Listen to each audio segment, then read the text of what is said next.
Well, welcome to you all today. We are here to talk about this book, Coming to Faith through Dawkins, co-edited by Professor Alister McGrath and Dennis Alexander. And we're also going to talk a little bit about New Atheism as well as C.S. Lewis. Now, by way of introduction, of course, Professor McGrath, Alister, is well known to many of us. He was recently at Oxford University, has recently retired. But if we could maybe wind back a little bit to your background, Alister. You were born in Northern Ireland, were an atheist growing up, but then turned to faith, turned to Christianity. Can you tell us a little bit about your interest in Christianity and theology? Well, thank you. Basically, I grew up in Northern Ireland, and you all know Northern Ireland's quite polarized religiously.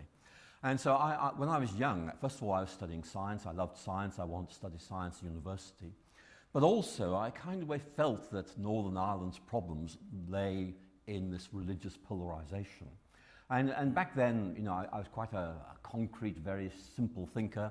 And it seemed to me obvious if there was no religion, there'd be no religious violence. And so that kind of played into my fascination with this idea that there was some sort of perennial conflict between science and religion.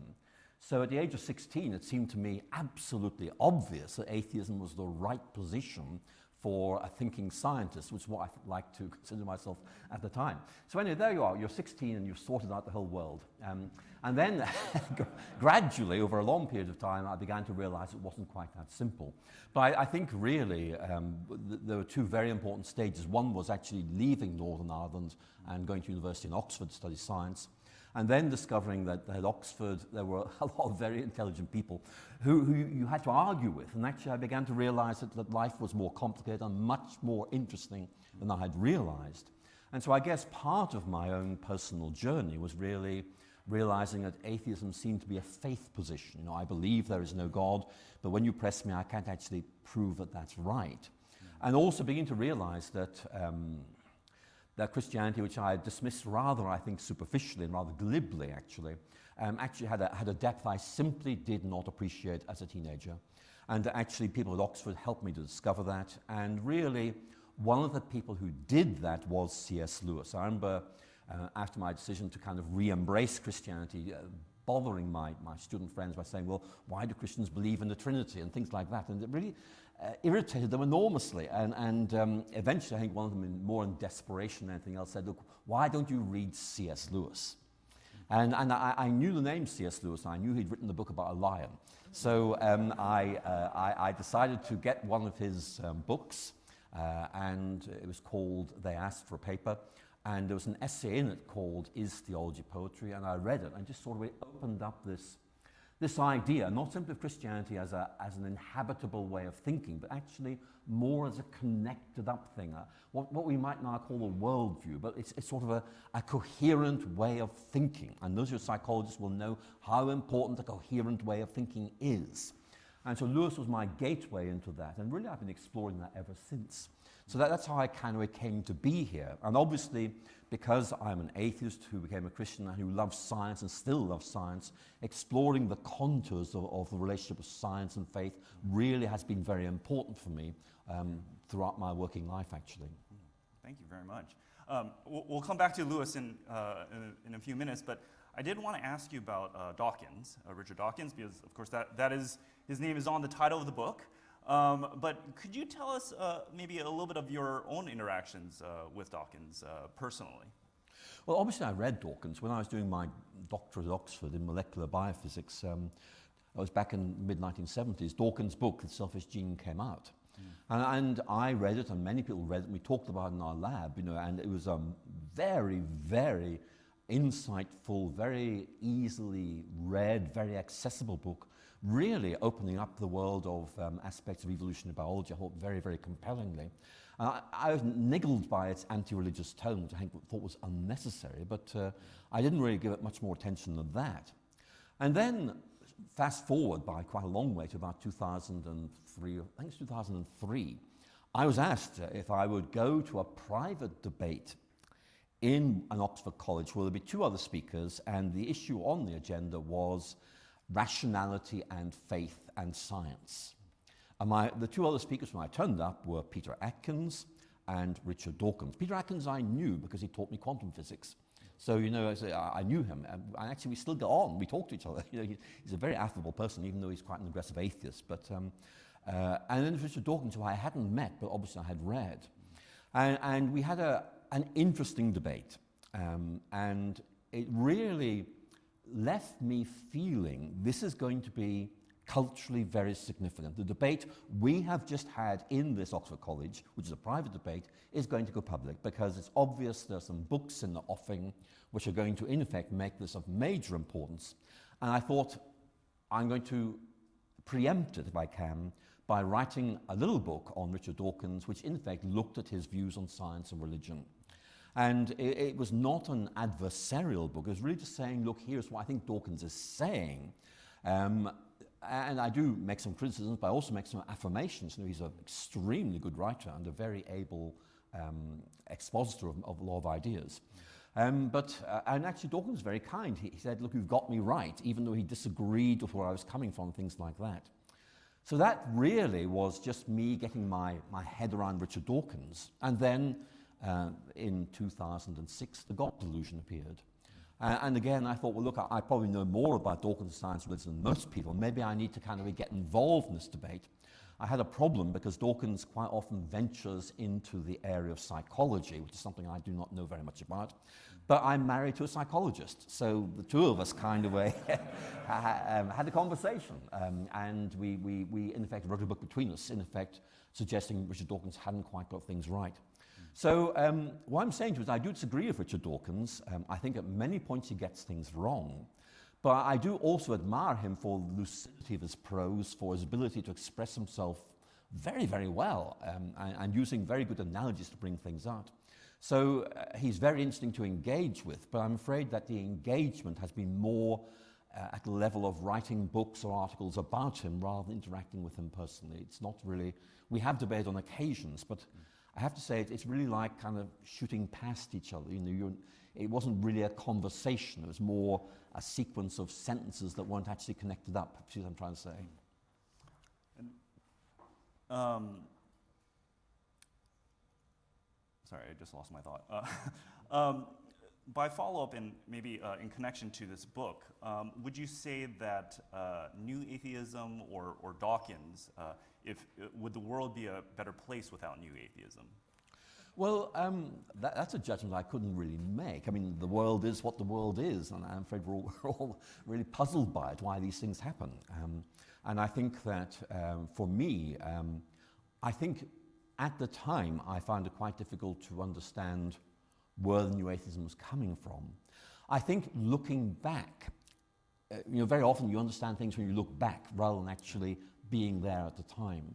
And I think I can understand now, mainly because of many former New Atheists talking to me and trying to explain where they were coming from and why they stopped being New Atheists. I think you can see something of what is going on.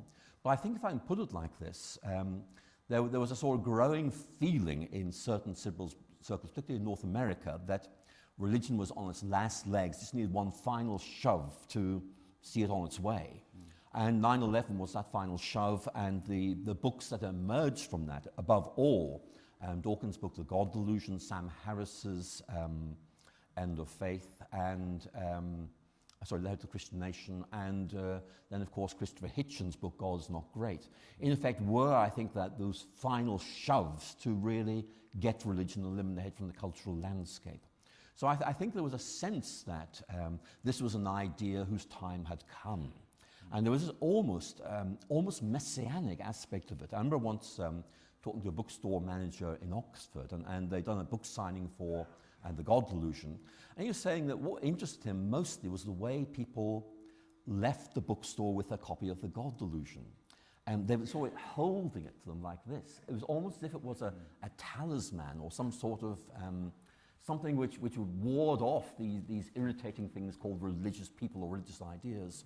And he was saying it was really quite interesting. And certainly I think for many people saw New Atheism as in effect a tidal wave that would simply change the scene of Western culture.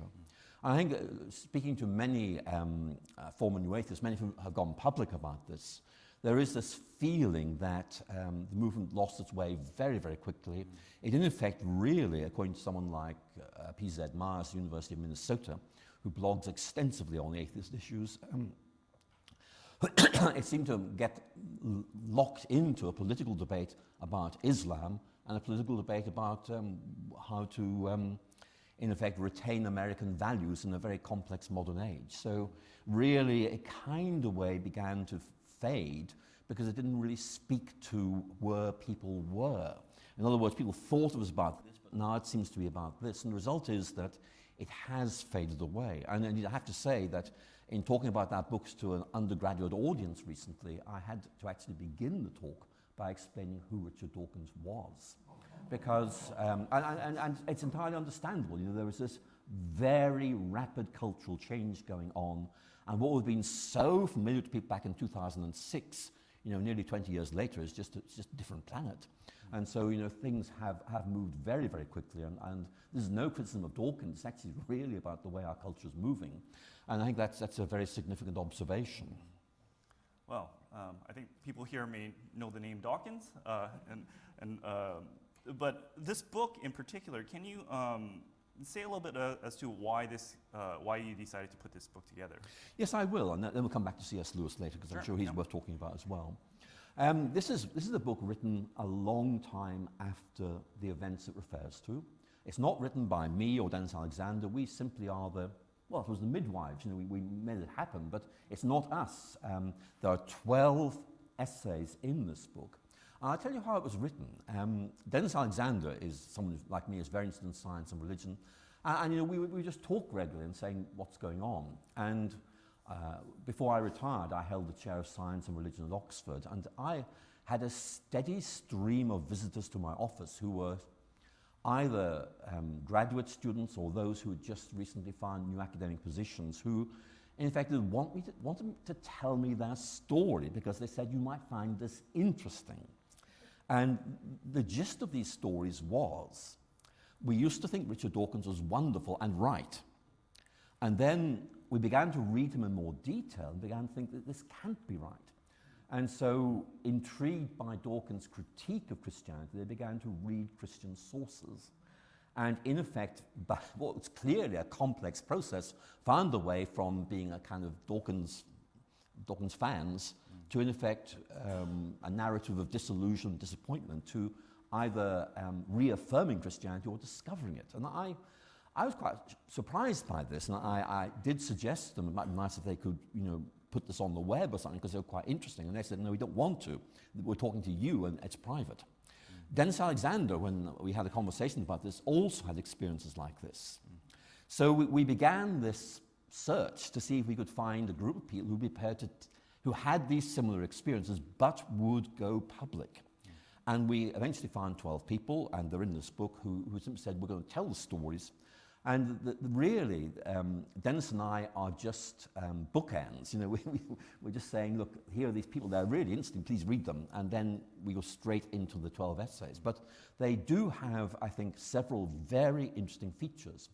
One of them is that, as I was saying earlier, it is a narrative. They all tell of intrigue with Richard Dawkins, disillusionment, disappointment. Do we need to rethink things in the light of our growing anxieties about the reliability of his analysis? Let's check this out. So it's a very interesting thing. And people in this some are scientists, some are journalists, some are philosophers, some of them are just very intelligent people, some of them are CEOs of companies, that sort of thing. But they all have this common narrative structure. And what we have found in discussing this book is that most people who've been through this process can find themselves in this book. In other words, there's one story that's being told that really seems to resonate for people because they say, that's awfully like me.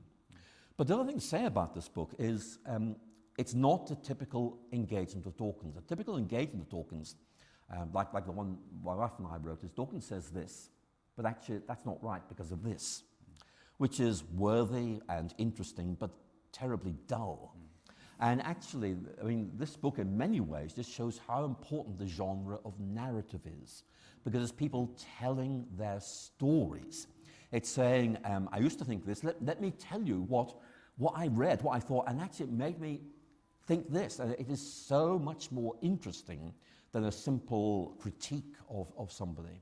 And so it's actually very, very interesting in disclosing what it is people really want in life, what they are looking for, and an account of some ways they tried to meet these needs, didn't work, so they moved on to something else. Yeah, when I was reading the book, I was struck by the variety of backgrounds that people are coming from, from a diversity of disciplines and different parts of the world and so forth. One of the people I was struck by in the first chapter is written by Cy Gart, who's an American biochemist, and he would be kind of your Dawkins fanboy, wouldn't he? Can you tell us a little bit about his journey? Well, Cy Gart is an American scientist. I think he's now retired, actually. But we thought he was a very good example of exactly the phenomenon we were looking for. Someone who initially thought Dawkins is really, really very good. And then beginning to wonder whether actually things were quite as simple as he was suggesting. And I think that there are a number of themes that emerge in his essay and in others. I mentioned disillusionment, disappointment. Another is, if I can put it like this, overreach. In other words, the arguments that Dawkins put forwards are interesting, but they are overstated. They don't take us to the place that Dawkins suggests they do. So Cy Gart's a very good example of that.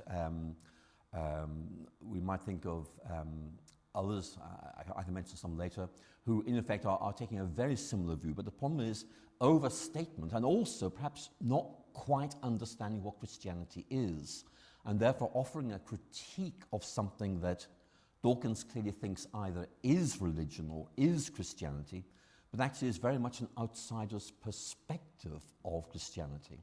And that I think irritates an awful lot of people.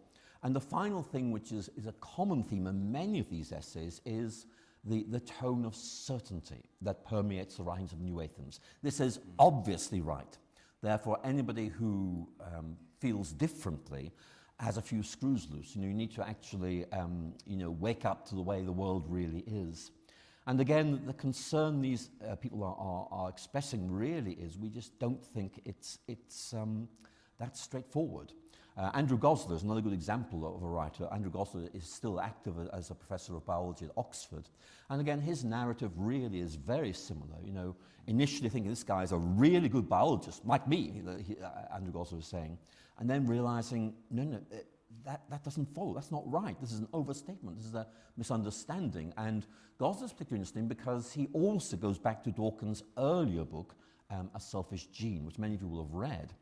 And Goslar is a kind of biologist. He's just retiring as a professor of biology at Oxford. Basically said, look, the thing that really jarred me about Dawkins was one of the final statements in The Selfish Gene.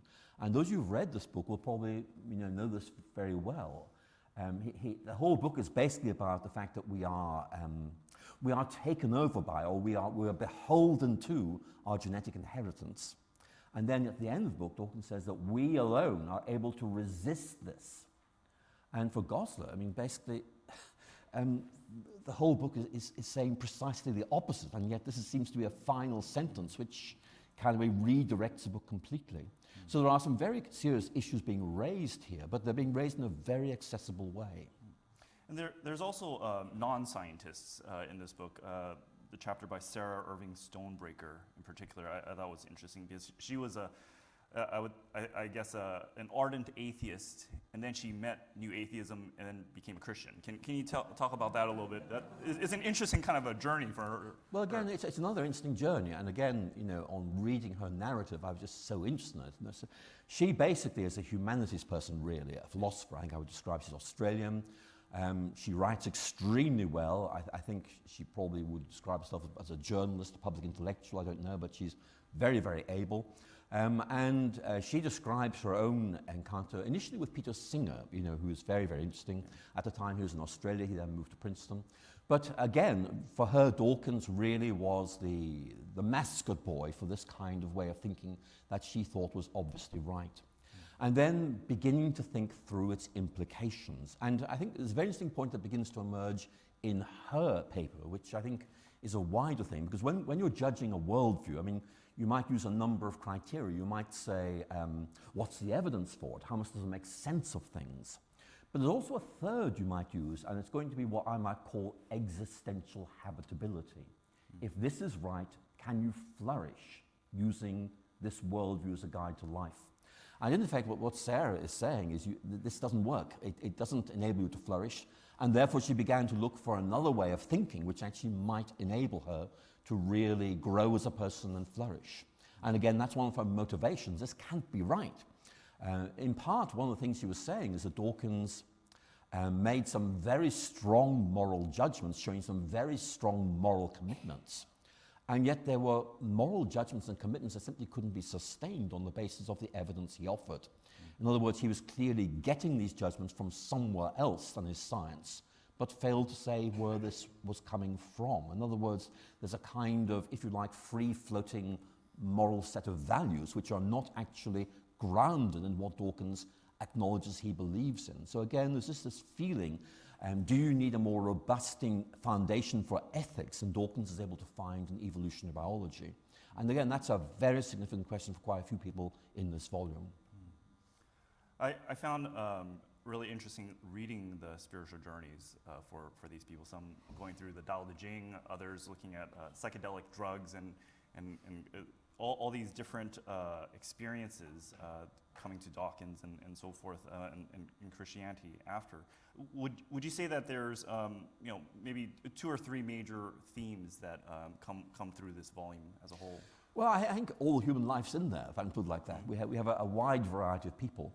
I think the things I would point out, number one, just how influential Richard Dawkins and indeed Christopher Hitchens were. I mean, one of the things I remember thinking about the year 2008 was actually New Atheism is a bit like a religion, in that it has infallible texts and prophets, and you're not allowed to contradict these prophets. And I just thought, this is morphing into, functionally, what a religion's like. And I think that's one of the things that comes out in this, the theme of these guys, they're telling the truth, they're right, they're trustworthy. That's the way the future is going to be, and I'm going to be part of that.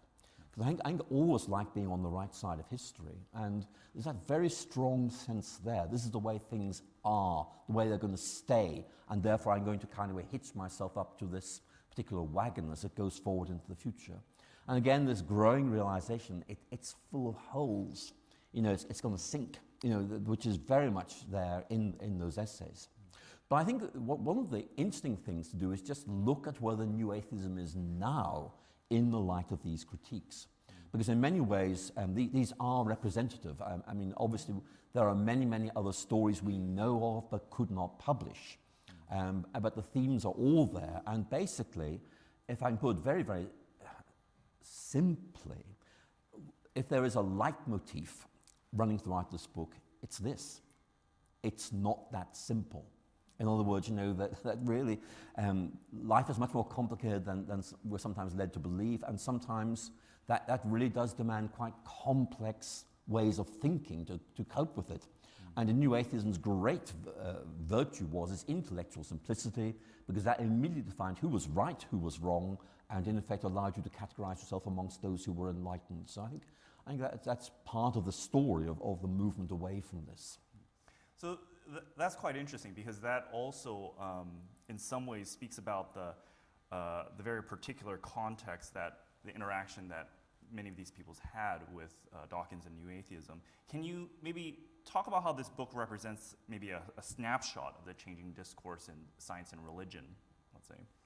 Well, it's only a snapshot. It's a very interesting snapshot, but I don't want to draw extravagant conclusions based on this. But I think it nevertheless is quite interesting, because it coincides with another change that is going on in the scholarly world.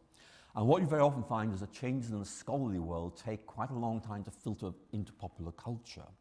But beginning in the 1990s, a series of studies began to be published by significant intellectual historians saying this idea that there's always been this historical interaction of negativity between science and religion, the warfare narrative, the conflict narrative, actually appears to be a social construction of the 19th century. And so it has involved a massive rereading of literature from about 1500 to today. And when you begin to do that, and the key people we're talking about maybe would be John Hedley Brooke and Peter Harrison, you know, you get a very, very different take on things. There is no right way of understanding the relationship of science and religion. People see them in different ways. They are open to different ways of interpretation. And so the kind of narrative which does underlie the new atheism is really the science, good, there's religion, bad, and kind of way it's fairly easy to work out how you position yourself. But the complexification of the historical narrative really has made it very, very difficult to sustain that. So that is going on in the background. So what you're finding is that today's students are much more aware of the complexity of this narrative because it's reached them. It's now, you know, out there in the culture. And therefore, in a sense, and here I may misjudge new atheism, but it does seem to me that the new atheisms not simply reflect the conflict thesis, science and religion are at war with each other, it actually depends on it for its intellectual virtues. So I think that there's a very interesting book to be written, which I will not be writing, just to reassure you on that point, which would be, in effect, the extent to which the new atheism was held captive by this outdated warfare narrative.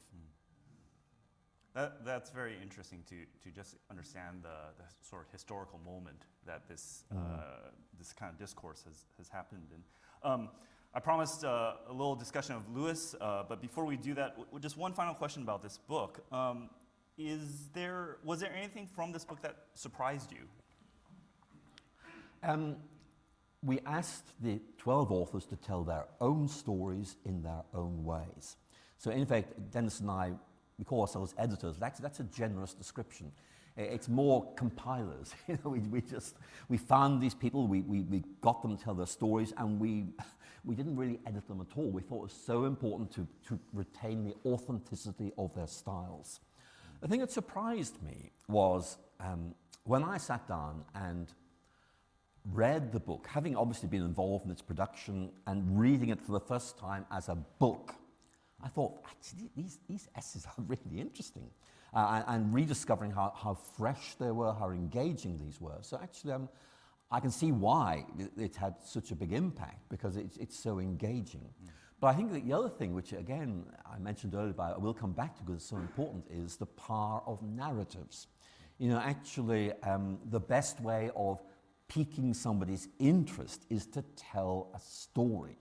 And if your story is able to involve intellectual reflection, well, then you have the best of both worlds in my mind. You've got a framework that draws you in with ideas that kind of give you food for thought as you think.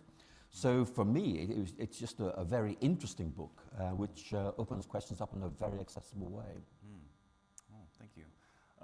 Well, the power of stories is perhaps something we'll turn to next, which we of course have heard about a new atheist apologist, Richard Dawkins. Can you tell us a little bit about your interest in a Christian apologist, C.S. Lewis? Well, as I mentioned, I read Lewis shortly after my own conversion to Christianity and found that he offered me, in effect, a framework for thinking about Christianity, which initially, I think, I have to say, was intellectually rigorous. That's what I initially found in Lewis. But then as I read Lewis more, I mean, my conversion to Christianity, I have to say, was a little bit intellectual and cerebral. But as I read Lewis, I found someone who really appealed to the imagination, to the emotions, who wrote very, very well, and actually who, in very simple prose, was able to convey intellectual depth. And there are not many people who can do that. And so really Lewis became almost like a traveling companion, someone who I enjoyed reading, and kind of kept recommending to friends because they said, look, he's rather good, and I would then kind of keep thinking about that. And what I found was that really I began to become aware Lewis was really interesting, and I wish I had time to look at him properly. And then I changed job. I left Oxford. I thought it was time. I've been there a long time, and King's College London said, we'd like you to come down, and we've got a very good job which we think you would enjoy doing, which I did. It's a wonderful place to work. And one of the things they said to me is, we're going to guarantee that in your role, you will have time to do a major intellectual research project of your choice. Now, I mean, those of you who are academics will say, how did you manage that? Because it's just not like that anymore. But I was lucky. I was just lucky. And this was in 2008. And I thought to myself, 2013 is the 50th anniversary of Lewis's death. Maybe that would give me 4 years to research and write a new biography of Lewis, which really would involve going into him in depth. And so I thought, this is going to be it. And so we found a publisher, everything lined up. And so I began to read everything Lewis wrote in chronological order to get a sense of the development of his writing style, the development of his ideas, and also just to actually see these ideas emerge, which is really interesting. If you've read his letters, you know the description of his growing friendship with J.R.R. Tolkien back in the late 1920s is wonderful, especially when you realize that back in 1925, when all this began, no one had heard of C.S. Lewis, no one had heard of J.R.R. Tolkien, and yet I was reading about these two meeting up and talking about literature, fantasy literature. In fact, what became The Lord of the Rings is talked about in that correspondence. So it was very, very exciting, and it really just gave me added depth and respect for Lewis. So I really enjoyed doing that, and it just gave added depth to my understanding of who Lewis was and the difference that he made. Now, Lewis is often known as an apologist, a novelist, writing of stories. And would you consider him a theologian? The University of St. Andrews did. Lewis's very first honorary degree was a Doctorate of Divinity from St. Andrews, given to him in 1947, because of the new style of theology that he was developing, which was imaginative. So you see clearly that this attracted attention. One of the Bailey brothers, I think, was the key motivator behind that. So I think that Lewis is a theologian in some sense of the word. I think that's the best way of putting it. But certainly what I would say is that Lewis has found growing attention in the last generation as someone who, whether a theologian or not himself, is certainly found interesting, helpful, and stimulating by people who really are theologians. And thus you will find that an awful lot of theologians are actually referencing him, engaging with him directly. I mean, I mentioned one example. I mean, Rowan Williams writes on many topics, but he wrote a lovely little book called The Lion's World, which is a very good introduction to Lewis on Narnia. And actually, I just have to say, A, he gets Lewis right, and B, he writes about him so beautifully that you can just see this is a great introduction to why Lewis is so interesting spiritually and theologically. And Lewis is kind of a, shall I say, an interdisciplinary kind of a scholar, and he engages, largely in literature and religion, that kind of an intersection. Now yourself, you're kind of interdisciplinary as well in terms of theology and science. Do you see parallels in your two sort of journeys? I do see some parallels. I mean, Lewis wasn't a scientist, and I don't think he really entirely gets science, but that's entirely understandable, so it's not a problem. But certainly, I think if I can put it like this, one of the things I had to do was transition from being a hard natural scientist to someone who was shifting into theology and the humanities and not wanting to let go of my science. So I wanted to kind of keep these in constant dialogue. And certainly what I found in Lewis was someone who clearly was interdisciplinary and actually gave me resources I could use as I tried to think this through for myself. So if you like, Lewis was both a role model and perhaps also an intellectual stimulus to doing this. Even though I was coming from a very different place from Lewis, I could see how I could take some of his ideas and redevelop them to help me position myself in this kind of interdisciplinary framework. The problem about an interdisciplinary framework is that there's a risk that you will know a lot, but you'll be shallow. And that to me is always a danger, and I'm probably guilty of it myself, but it's something you have to be aware of, that you have to make sure you don't simplify. If you're going to go broad, you have to try and keep it deep as well. Yes, I mean, it's interesting to hear of kind of his historical moment, which is quite different from the moment for this book and for yourself. We're going to have some time for questions from the audience in a few moments, but I did want to ask you one last question, if I may. Just this last year, you retired from your post at Oxford. What have you plans? What are your plans for the next stage of your life? Well, plan isn't perhaps the best word to use. But what I would like to do, I mean, obviously you have no idea how much longer you have left. I published a textbook called An Introduction to Apologetics, which hopefully, actually it comes out later this month. And again, that was written in the first year of my retirement. I'm publishing in March a book with Oxford University Press, which is a rather dull monograph on how understanding the way in which scientific theories evolve actually illuminates the way in which early Christian doctrine evolved. And that's quite an interesting area, actually. So that's doing there. But really, what I see my retirement about really is doing the things I'd hoped to do when I was an academic but didn't find time to do, like write books and come and speak at conferences, things like this one, which I'm looking forward to engaging with you very, very much, because when you're very, very busy, you have to say no to these invitations. And now, finally, I'm in charge of my own diary. And it is actually very, very nice. So I hope I'll be able to get around a bit more and write a bit more as well. Yeah. Well, we're very glad that you accepted this invitation. So please join me in thanking Professor McGrath.